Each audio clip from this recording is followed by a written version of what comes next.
cheerleader. The first time I heard this song, Duncan Cooper, my coworker at the Fader at the time, just kept playing the song on repeat. I thought it was the most romantic song that I'd ever heard. I just heard it everywhere. Like I would be shopping at Trader Joe's, looking for jeans at like opening ceremony. Every time I hear Cheerleader in like the supermarket or when I'm buying a printer at Staples, like hearing Oh Me Cheerleader makes me feel so happy because it's like, oh, the person who like wasn't supposed to win is winning. I feel like I'm just like floating and traveling in a beachy place.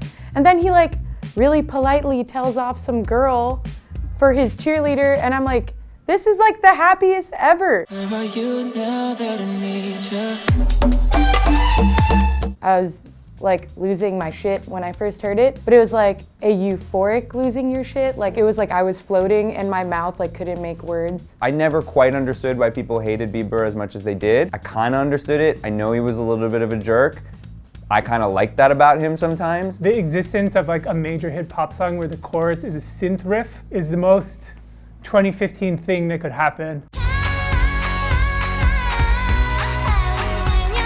California sounds like a cross between something that would play during a feel-good moment on the OC and like a bonus track from the Sabrina the Teenage Witch soundtrack. I think Grimes is kind of saying, fuck you, California's like not that great, LA's not that great, like it's hard, it's annoying, there's a drought, like it's just as fake and phony as anywhere else, if not more. That song's best for like playing as you sit alone in your tiny apartment in New York and watch movies about LA. Like watch The Endless Summer and then keep it on silent and listen to Grimes. 4 or 5 seconds from wildin'. I love 4 or 5 seconds. I think it's kind of the like athleisure of pop songs. It's like a song to turn up to in sweatpants. There was not a single other song that I heard that sort of encapsulated getting through the shitty times. It's also crazy that Rihanna made a country song. I was like completely baffled at the pairing, Kanye West and Paul McCartney and Rihanna. The fact that my dad couldn't call me up and say, you know, oh my God, Rihanna and Paul together is like a really cool thing. It's a very gentle, simple, like melodic song, but the lyrics are so aggressive. They're like, Rihanna is pissed. Ring ring pussy, it's shut down. Hey. Fashion week and it's shut down. You could kind of tell that this was a real moment. He had recorded it quickly, he'd written it quickly, he'd put it together quickly, and he got it out just as quick. It really just nailed what he'd done and also what he was going to do. It was a real statement of intent. There was a time like 5 years ago when I remember we used to be like, well, these rhymes never gonna happen. Skepta ignored all of that and just got on and just like did it. Seeing the crowds like sing it back in every like city that he visited and every bit of the tour. He has enough of momentum to like carry us into like a different phase of what like popular music is. I am feeling good tonight.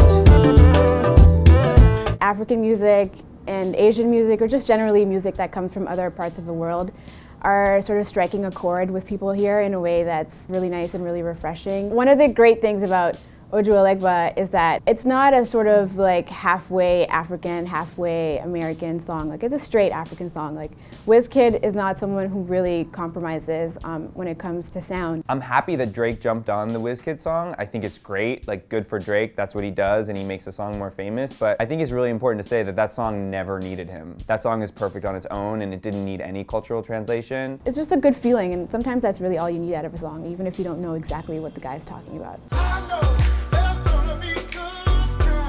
There was nothing else that brought together elements as disparate as Young Thug, Popcaan, and Jamie XX, the worlds of like producing and hip hop and dancehall into one track that brought so many people together. And it just sounded like they were meant to be together. Like sometimes if you're listening without paying attention, it just sounds like they each just seamlessly flow into one another, which like blows my mind. I think there was like a week in the office where it was on constant rotation, but not from the same person, but from different people around the office.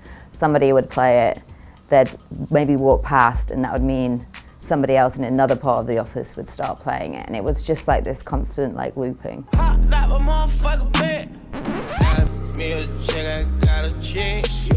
He's just like, he's like a weird guy that came from nowhere and sounds and looks like something I've never seen before. Like I could listen to him read the phone book. He just makes everything sound super interesting. The face that Thug makes in the video, like that kind of like stank face grimace, but like victorious one.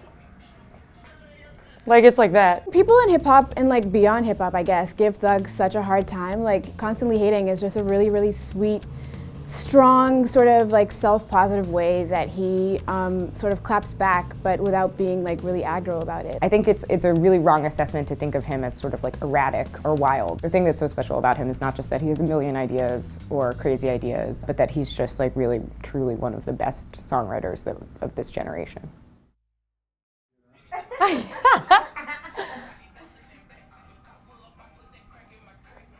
I think it's like this, but I can't do the stank face as intensely. It's like, I can't, my lips. Now I'm under too much pressure. That nigga looked like somebody put Tim Duncan in a dryer. Tyga looked like the little nigga on your football trophy that you got when you played football in like 5th grade. That's what he looked like.